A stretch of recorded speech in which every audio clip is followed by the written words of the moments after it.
Hello, everyone. I'm Bandish, founder of The Curious Mindset. If you're joining us for the first time or you're a familiar face, thank you for being here. And thank you to all the members for all your support over the last year to each other and the community. Now, as responsibility grows and technology leaders are expected to move faster, make decisions with less information, and carry more weight, often with no time to think, many technology leaders that we speak to end up stuck in reactive mode, firefighting, and buried in strategy decks, chasing delivery, all while figuring it out alone. Somewhere in all that noise, the space to grow disappears. That's why the Curious Mindset exists, a space for technology leaders to step away from the inbox and the meetings to have conversations with peers, coaches, and leadership experts. Here we say no one leads alone. There are no membership fees, and your time is your investment. And what you get in return is human connection and perspectives that only come from people in the room. And the conversation doesn't stop here. We also have our community on WhatsApp, where it continues between sessions. For those joining us for the very first time, a bit of context.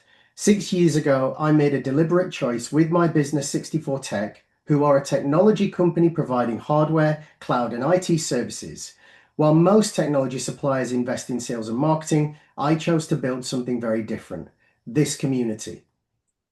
64 Tech's mantra is Together We Grow. And if you'd like to explore what 64 Tech can do for your business, or hear more about how this community came to be, you can book some time in with me using the link below.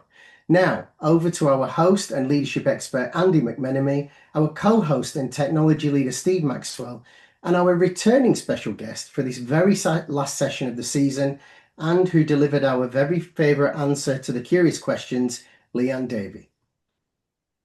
Anish, thank you so much. And, so far this year, it's been a phenomenal year. And thank you for your continued trust and faith and support of the community. And it's fair to say, without you, none of us would be here. And the growth that's happening all around the UK with the Curious Mindset members would not be happening. So thank you so much for that. For all of you that have not had the privilege, it's my absolute privilege today to introduce and to re-invite Dr. Leanne Davey to the Curious Mindset. Leanne has joined us before and we had a blast, and I'm sure today will be no different. So Leanne is an organizational psychologist and with over 25 years experience in the leadership realm. And on the success of her first book, The Good Fight, we are now looking forward to her second book, which launches in the UK on the 22nd of June. And the Thoughtload, Manage the Madness and Free Your Team to Do Good Work, will be with us all as soon as it's available within the UK. So it gives me amazing privilege and pleasure to invite back Dr. Leanne Davey. Hi, Leanne. Eddie, I'm so excited. This is gonna be so fun. Love it. So in today's session, Leanne, we're going to dig into some of the content, and we're going to look at focusing distracted attention, possibly getting into processing triggered emotions, and renewing energy reserves. I mean, all of this is fascinating territory. I know the audience are on the edge of their seats. We've had lots of engagement around this stuff, but not at the way that you love to deliver it. So looking forward to today's session. All right, let's go. Go for it. So what have you learned that's brought you to the second book, and what can you share with us today? Yeah, absolutely. So mostly what I've been observing is a little bit of a battle between leaders and employees, kind of since COVID. And employees are looking at me with floating eyeballs, panic in their faces, just, I'm overwhelmed. Like I'm burned out. I can't, like the big wide eyes, like sort of drowning victim look. And when I try and express that to C-suite leaders who are my clients, they just look at me. You know when you say something to a dog that they don't understand, they just kind of go like, They like turn their head and they look at me and they're like, but Leanne, like, look at what they're producing. They're not keeping up. They're not like the workload isn't that heavy. It's not unreasonable. And so as I was trying to, as like an organization scientist, trying to get into that disconnect, how can employees be so overwhelmed and leaders be looking at productivity numbers that are not impressing them, looking at projects not getting return on investment. What was the disconnect? And the disconnect I came to understand as leaders paying attention to people's workload while employees experiencing their work week and their lives not through their workload, but through their thought load. So, thought load, this invisible tax on our performance that comes from those three things you mentioned. So, think of it like an equation. The load is all of the cognitive demands. And we can talk about some of the scary data on the cognitive demands and how fast they're rising. But we can't ignore how emotionally dysregulated our world is right now and how much of what we're having to cope with is emotional, not intellectual. So that's the load. And now imagine that the denominator of that equation is energy reserves, which are going down and down and down, making the load heavier. So that's what I started to key into, that it's not the workload that's killing us, it's the thought load. And so that's what I've been working on. And it's now I'm dedicated to 5 years, the next 5 years of my life. First, changing the way we work, and then changing work so that we can cope with this thought load problem. And, in the preamble today, we were talking about the complexity with AI and the sheer volume of new apps and things that are coming our way. And I can absolutely relate to that. The thought load, the emotional overwhelm, and a little bit of feeling of loss of control. Is it fear of missing out? Should I be applying my attention to this new app and figuring out how to integrate it? Or is it just something I don't need to worry about? But it always plays around up here, doesn't it? Yeah. And fear of missing out is a good one because it is both cognitive and emotional, right?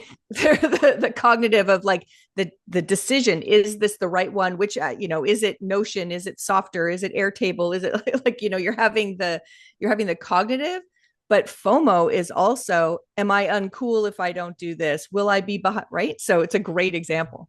Or not so much being uncool, but am I just behind the time if I don't get on with this? Am I going to miss out on the productivity gain I could get because because I don't have the time to pay attention, right? Yeah. Yep. It's all in there. So take us forward, Leanne. Where do we go with it? Well, where do you want to go? We can go in every direction. But so, what the book does is essentially splits into two parts and says, as leaders, we first need to understand our own thought load and manage it, because what I'm seeing in the C-suite leaders I'm working with, their thought load is incredibly high and they're leaving a giant wake behind them because of it. And it depends on which of the three thought load components is highest for you personally, what your wake looks like. But so Bryony will send out in the email afterwards a link, and I have a quick quiz to help you understand which of the three is driving your thought load.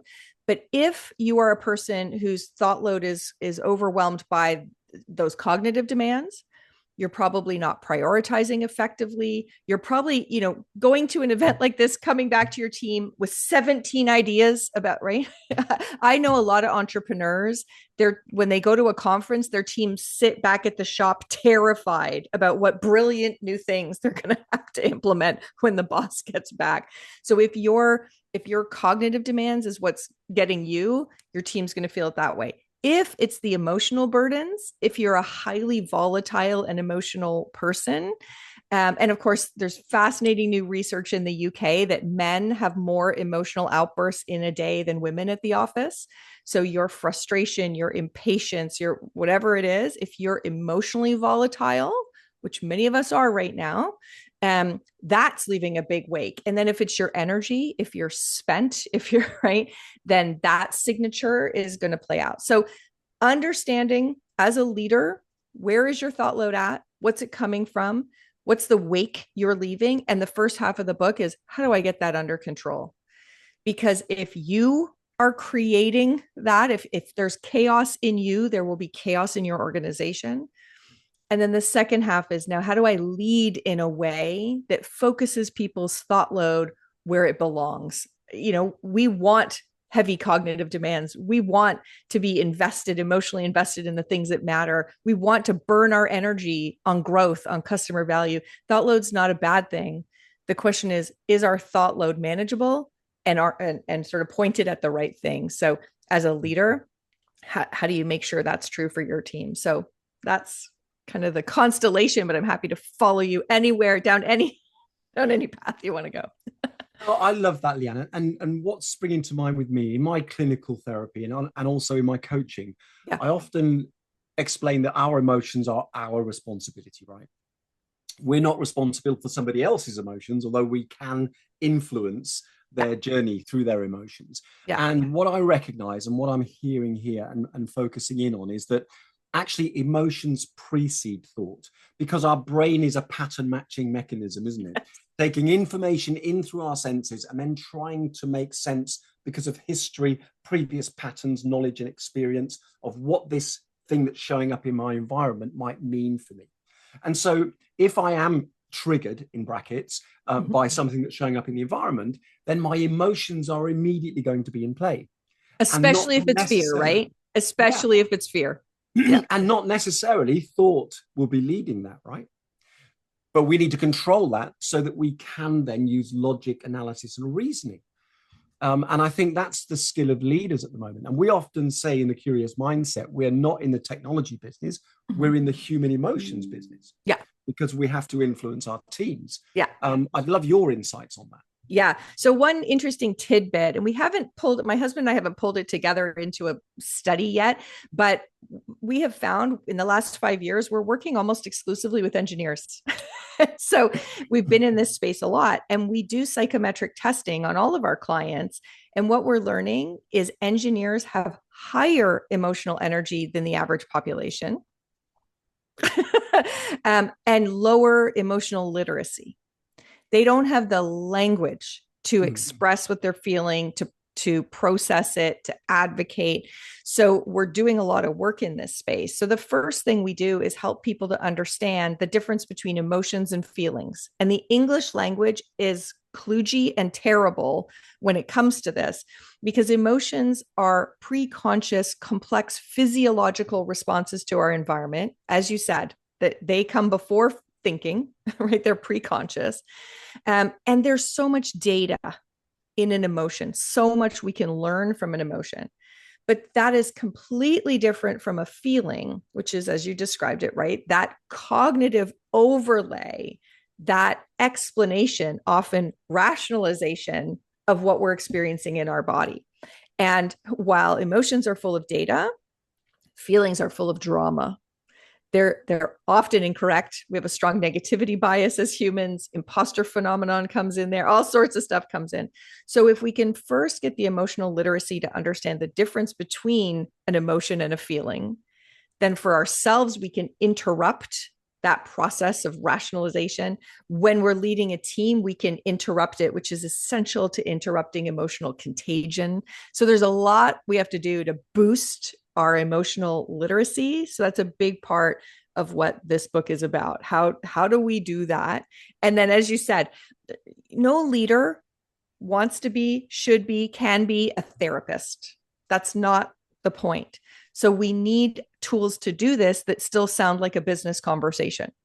Right. So that's another big part of this. My promise to you, you will not read this book and think it's me trying to train you to be a psychologist. I am not. I am trying to give you business language to expose the drama, to cut off the drama, to get the data, to extract the data from the feelings. So that's a big part of this book. And I think, not to oversimplify it, but we all need to have a fundamental understanding of how we operate, okay? And I relate it often to people that have a car, whether it's petrol or diesel. I suppose slightly different with electric now. Yeah. But we need to know the fundamentals. We need fuel in the tank, we need air in the tires, we need coolant, we need all of these things that make the vehicle operate. Society needs more coolant these days, don't we? Sure. But the way I like to explain it, Jan, and feel free to share your take on it, is that when our brain matches a stimulus and we have an emotional experience from it, it then triggers chemistry, either parasympathetic, which is all the pleasure chemistry, or sympathetic nervous system, which is the fight or flight, stress, cortisol and adrenaline, right? Yeah. And it's those chemicals that create the feelings because they make us tense or they make us relaxed. Yeah, and that's the bit we need to understand in our people. And you're right, we're not therapists. As leaders, we shouldn't be therapists, but we need to understand how stress impacts people, and cognitive overload is a stressor. Oh, Absolutely. Decision fatigue, cognitive overload, those emotional triggers, all of those things we need to understand. And of course, we also need to understand stress can be a wonderful thing, right? So, in the scientific terminology, eustress versus distress, right? The good stress, you know, nobody running a business wants to be without stress. Nothing would ever get shipped. Nothing would ever happen. So, how do we also understand what healthy, productive, wonderful stress looks like, and what tips the balance into distress that is harmful, that slows down our business, that, right, all those sorts of things. So yeah, let's not just put this blanket label on that stress is bad. And I think we're kind of in that point right now that, we just, as soon as we use the word stress, the assumption is that that's a bad thing. There's wonderful stress that we want to harness.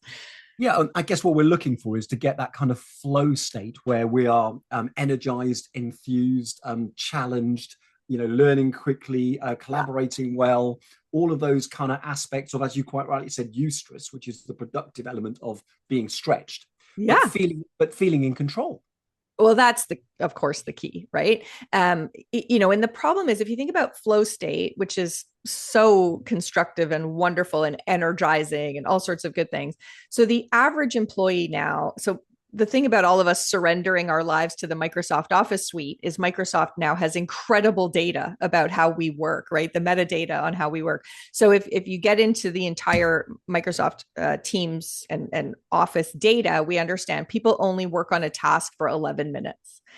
And after 11 minutes, something takes them out of that task and they return to the task only 25 minutes later, which means even their interruption was interrupted. I have a good friend, Megan Burns, who's a B2B customer experience person. She's talking about tech stacks in companies that are about 300 different pieces of software that a marketing department has in their tech stack. And the data say the average employee toggles between 1,200 screens each day. So as a psychologist, I'm going to tell you the cost of that toggling is quite high. But if you only give sort of the engineering answer to how long that is and give it 2 seconds, just say toggling between screens takes 2 seconds, that's still 3 hours a week of simply toggling between screens. So we have got people in a point where they don't know where to look, they don't know what to, so flow, a lot of people were like, oh, it was 2006 the last time I got into flow. So we have set up a work environment that is absolutely not conducive to work. So how do we manage or help our teams to manage that focused distraction? Yeah. So in the book, I start with this idea that, you can pay attention to 3 different things: activity, like how responsive are they? How many Slack messages are they getting back to? How many meetings, right? All that, just activity. You can pay attention to outputs. Did they ship the code? Did we get that thing finished? Did we, do the, customer event, whatever? And you can pay attention to outcomes. Did the world change in the way we needed to? Did we change the mix that our customers are buying to a higher margin mix? Did we reduce people clicking on phishing links? Like whatever it is, right? Outcomes, things you don't control. If you pay attention as a leader to people's activity, what you will get is a gang full of busy people. If you can make the shift, instead of paying attention to activity to paying attention to output, you will get productive people. And that's where most leaders I talk to kind of go like, oh, yeah, that's what I'm looking for. And I will tell you, the greatest trap of 2026, I think the greatest trap of 2024 was probably this activity and busy work problem. In 2026, our biggest problem is we're in the productivity trap. So we believe that producing is the measure that we should be paying attention to, productivity. And of course, particularly AI enabled, we are able to produce crap, slop that changes nothing of our outcomes. So the last transition we need to make is, how do we go from paying attention to output to paying attention to outcomes? Because only then do we get a team that's effective. So this is a big change. So your job as a leader is to be doing a lot more to define the critical outcome you're looking for, making sure then that the outputs people are investing time, resources, and energy in are the outputs that will drive that outcome, and that the activities that get their attention are the ones that make a difference for those outputs. And what's happening right now is mostly people start the day, open their Slack channels, open their email, spend the first 90 minutes moving a bunch of activities, none of which move the needle. So we're doing it in the wrong direction. So the book takes you through a system for first how to define the key outcome and then move backwards to outputs and activity. But then the problem is most of us operate off of one long to-do list. And that one long to-do list, when you have a high thought load, a to-do list is terrible, because we're back to human psychology again. When you look at that list, you choose off that list for terrible reasons. Primary among them, if we go back to the salience of fear for humans, the first thing you pick off that list is the task associated with the scariest person. Not necessarily the most important task, not the one that's going to move the needle, but like that person's screaming at me, and so I'm going to do that first. Or you pick what was the latest thing that popped up in my email. I'm just going to like Pavlov's dog, I'm just going to respond to that one. So the second thing we need to do is help our teams prioritize using 3 lists, not one. So what are the first, second, and third priorities driving their key outcome as an individual employee? What is it that they need to be moving the needle on? Second list, what's the unique value they need to add on other quests going on in our organization? But again, unique value, not doing everything. And then what are the side quests? Because we run businesses here and there's always some side quests. Then the third part in the system is how do we get people's week so that they have different slots in their calendar of different value, so that the stuff on their quest goes into their focus and forge time where they're most likely to get into flow and be creative. Helping other people in their quest goes into high quality time, but it's second tier time. And then those side quests go into tidy and tend time, which is probably right after this call, right? Friday afternoon, where you're drooling. And so there's a whole system in the book around how do I do a better job of establishing the critical outcome and lining up activity and energy based on that outcome, getting people's weeks to serve the most value add and unique value add. And then there's a chapter I really love that talks about how much of your team's workload is unseen by you, their workload and their thought load. So there's a tool and an exercise that I'll share in all the resources to expose unseen work. What's the physical, cognitive, and emotional labor your team is doing that you have no idea about? And how do you help them triage that? So there's kind of a system for helping get our attention, but none of that's going to work unless you have things like blackout time in your day, like 90 minutes where everyone turns off all their notifications, where it becomes a badge of honor to work in flow, as opposed to having to beg permission to actually focus. So lots in there, but I think it's absolutely essential. We're not going to calm people's animal fear brains if they're getting bings and buzzes, the data say every 2 minutes. Yeah. And what's springing to mind immediately is that the price of attention, because it has a price, okay, yes. And the cost is energy. Yes. And we only have so much energy, right? Right. And as a responsible leader managing very diverse teams, sometimes multinational, international teams, the ability to direct that energy is that, as you quite rightly say, what's going to shift the needle? Which takes me back to, I don't know if you remember the book that was written by the Olympic rowers, and they passed every decision as a team through the one filter, which was, will it make the boat go faster? I love those guys. There's amazing stuff. Matthew Pinson and Steve Redgrave. And so, and I guess, taking an oversimplified view as leaders, we need to think about it from that perspective. You do. And it's amazing. Yeah. Like people are craving that. They want you to lead them. Right.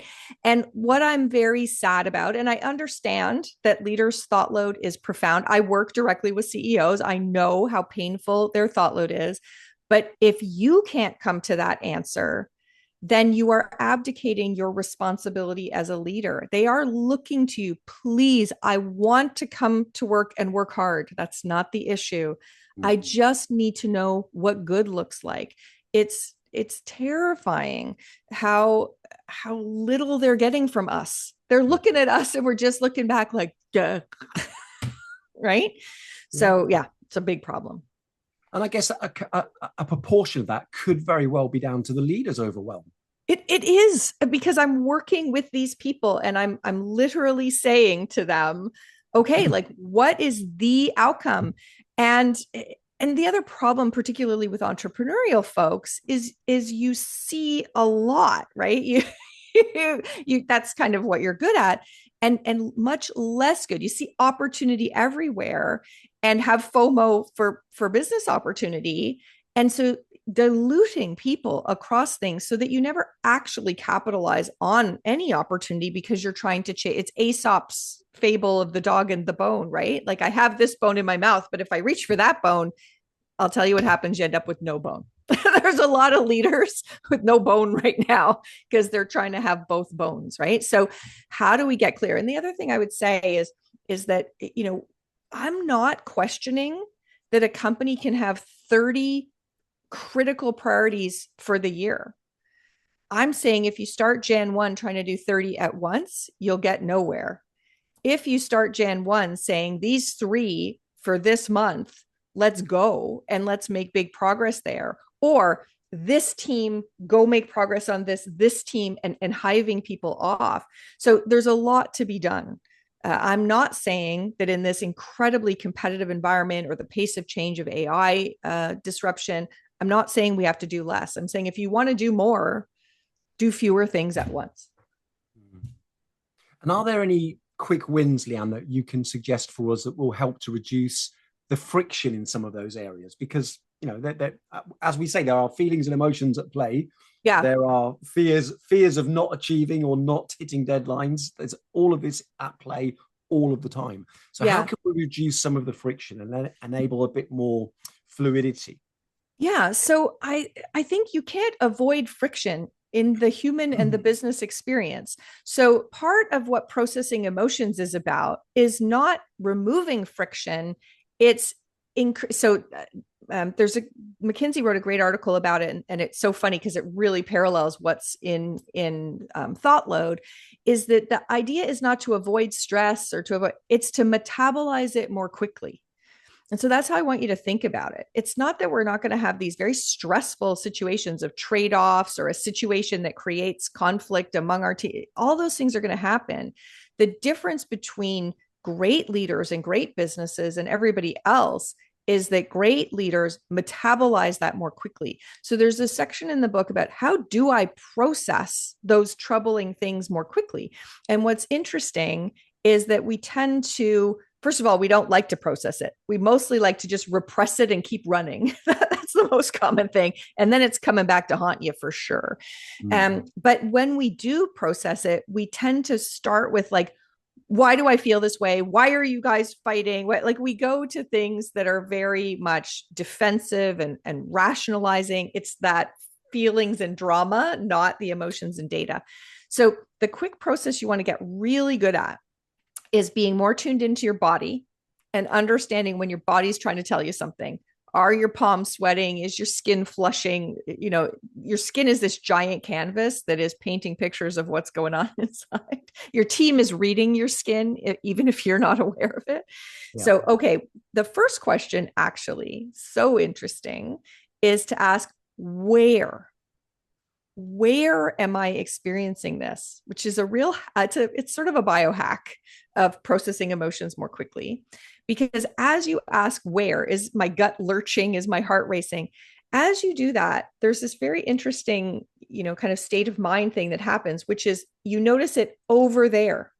And when it's over there, it gives you that distance from it. So it has less of a hold on you. Where am I experiencing this? Then what am I experiencing? What would I call this? Get yourself an emotion wheel, right? The more precise the language we know, the faster the processing, the faster you metabolize, the more accurate your label. I'm not just angry. I'm disgusted. that this person is behaving that way. Then you can ask, what story am I telling, or what story are they telling themselves that's amplifying and reinforcing that? And what's an alternative to that? What else might be true? And what's one action I could take to move things forward? So learning how to metabolize that experience. So the teams that I work with, they have lots of conflict. As you know, my last book was called The Good Fight. It was how do we have more conflict? And the way we have more conflict without becoming less productive is we get really good at metabolizing that, processing it, stripping the nutrients out of it, removing the waste product. Truly, metabolism is a great metaphor for it.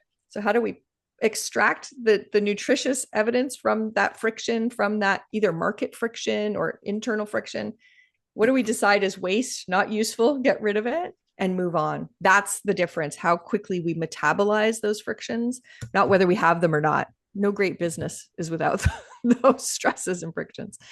And I love this, the sort of clarity you brought to that, because it was the thing was, if you avoid it, it's going to come back around for sure. But if you ask that salient question, instead of how do I stop feeling like this, or how do I change the way this is making me feel, which is avoiding it, it's what is this asking me to pay attention to? And that then tunes in and respects and honors that little voice and that little signal that we're receiving, right? Yeah, the metaphor. So I had to have a little bit of fun in the book. So when I talk about understanding the outcome, I talk about, how do you understand yourself as a brave knight on a noble quest? Because we've lost that. We're just responding to Slack messages, and that's not very motivating. But knowing what our noble quest is helps us to stay focused on it. So in this emotion section, I talk about the fire-breathing dragons that we always encounter on a quest. And so explaining that when the dragon's breathing fire, it's because they're protecting treasure. Mm-hmm. And we don't intuitively understand that or behave that way. So we tend to either run away from fire and ignore it, or extinguish it to try it, right? Or contradict it. So I always say we go to battle with the dragon with a sword and a shield, neither of which is going to help your organization, neither of which is helping you to move through the issue. So the question is, how do you figure out what the treasure is? How do you get the dragon to open the drawbridge, not with a sword or a shield, with the kinds of questions and empathy and validation and listening to understand, what is this about? What treasure feels at risk here? Because if I can understand that, we can find a path forward. So when the dragon's breathing fire, it's because they're protecting treasure. This will change your relationship with your employees. This will change your relationships at home. This, if you can understand this and change your behavior because of it. And then the last thing I'll say is sometimes you're the dragon. And so when you notice that you're starting to breathe fire, do the same. Ask yourself the open drawbridge questions. What's at stake here? What story am I telling myself? How do I see this playing out? What mistake am I about to make that my gut is telling me about? So all of this, as we get good at processing our emotions instead of ignoring them, will extract all that nourishing data and will avoid all that terrible drama that should be just flushed. Which brings us beautifully into the area of how can we help our leaders on the curious mindset develop that more human-centered strategy for this then. Because that's exactly what you're talking about, isn't it? It's about, recognizing our own dragon when it comes to play, to play and wants to breathe fire, which is emotional response or reaction. It is. And how can we be mindful of what we're observing and seeing in others and straight have a strategy that's human-centric? Yeah. So it's really interesting. There's probably the best evidence-based team researcher in the world is Sandy Pentland at MIT. And he's done this really great research about collective intelligence. So what are the things that predict a team's ability on 10 different types of tasks?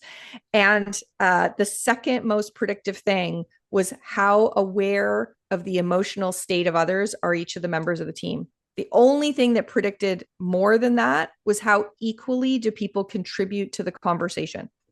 So it's right up there. So what I'm going to say is, first of all, that evidence, that data, that finding should make you highly motivated to be more tuned into yourself and to others.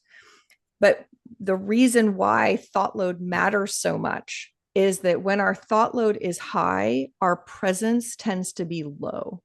We're so busy managing all the stuff going on in our own heads that we are not noticing what's going on for anybody around us. So the reason why the book is like, get your own thought load in order, is because I don't think leaders are going to be able to manage with this more human-centered approach while their thought load is so high. So if I can tell you this is going to sound really counterintuitive and really crazy, but in my research, what I've come to understand is that if you need to make a big leap forward on this, and it's nice we're coming up to summertime because it's a good chance for it. The biggest thing that's missing right now is time with no input. So our brains, the way they work, we have what's called the default mode network. Mm-hmm. And the default mode network is a neural network where insight comes from, where connectivity, where we process emotions. It's sort of the the custodial staff of the brain. A lot happens in there, but the custodial staff doesn't come in while you're working. So while there's a bunch of input, they're not there. And what we're finding is that more and more people go from the moment they wake up to the moment they go to sleep without ever turning off the input. They're looking at their phone, they're listening to a podcast, they're engaged, they're in a meeting. There is zero time for the default mode network to turn on. That means you are not processing your own emotions. You are not processing all the wonderful brain food in the brain pantry, right? Your brain pantry is so full. You are not making connections. You are not gleaning insights. So in the book, my favorite chapter is called Do More Nothing. And it does a 2-week cleanse, which doesn't involve any juice, but a 2-week cleanse where you find 5 or 6 chunks of 1 hour each, where you have zero input, ideally moving your body at the same time. Garden, right? Go for a run with no earbuds in, right? I love to do a puzzle. A puzzle is great for me. Whatever it is, that's what's needed right now. You cannot be present for your team or be human-centered when your brain is fried. The only way you will make your brain less fried is to give the default mode network a chance to turn on, a chance to process all that's in there. So, I think about this Michael Pollan documentary on Netflix, one of my favorite documentaries ever, called Cooked. If you love food, watch Cooked. It's amazing. And he has one episode called Air, and he's talking about bread. And he says, you could eat all the flour and drink all the water in the world and very soon after starve to death. But if you mix the flour and the water and left them exposed to the air where they'd collect yeast, you could bake that into bread and live indefinitely. And I think for most of us, what's going on is we are choking on the amount of flour and water that's going down our throats. But we are starving because there is no air. And as long as there is no air, none of that stuff in the brain pantry is nourishing at all, right? It's actually slowing us down as opposed to fueling us. And so I think the most important thing we're missing is that we need actually to do more nothing.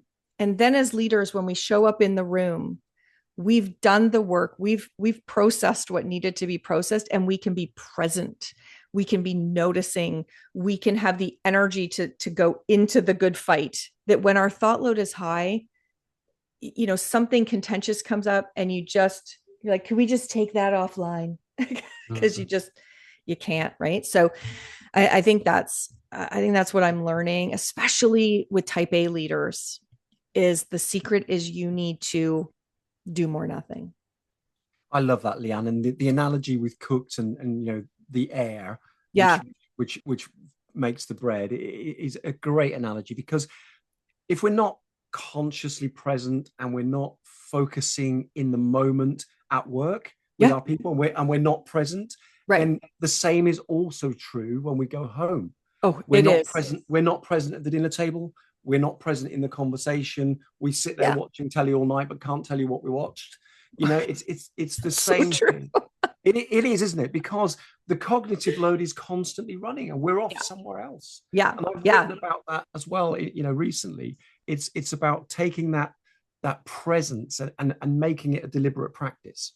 It It's is. challenging at first, isn't it? It is challenging at first when there's so much overwhelm. Yeah. And the cognitive load is one thing, but as we talked about at the beginning, if there's anything that's an emotional burden, it's superseding the cognitive load. You aren't even getting to the cognitive stuff because you're so busy fretting, whatever the emotional valence is. Right. And so, we can't just, and I think it feels safe to equate thought load with cognitive load. And I think we have to remember cognitive load is a very important piece of it. And the decision fatigue is real and the cognitive load is real. And, what was Porter's culture eats strategy for breakfast or whatever? I would say as soon as there's an emotional reaction, that eats the cognitive stuff instantly. Yeah. Because we're then in reactive mode and we're no longer, being able to respond. You might have seen this as well. The thing that I'm finding really interesting. So we all talk about fight, flight, or freeze, right? We've known about those for a long time, but there's a fourth threat response and it's playing into thought load. That threat response was identified by trauma researchers looking at people who have PTSD, and it's called fawning. Mm-hmm. And fawning is a threat response. If you've ever taken your dog to the dog park when there's a dynamic where your dog feels unsafe and they just roll on their back and put their tail between their legs and they just like, don't hurt me, don't hurt me, don't hurt me. That's fawning. And we see it, of course, in abused children right. There's a lot of situations we see it in. Well, you know what? It's showing up in the workplace.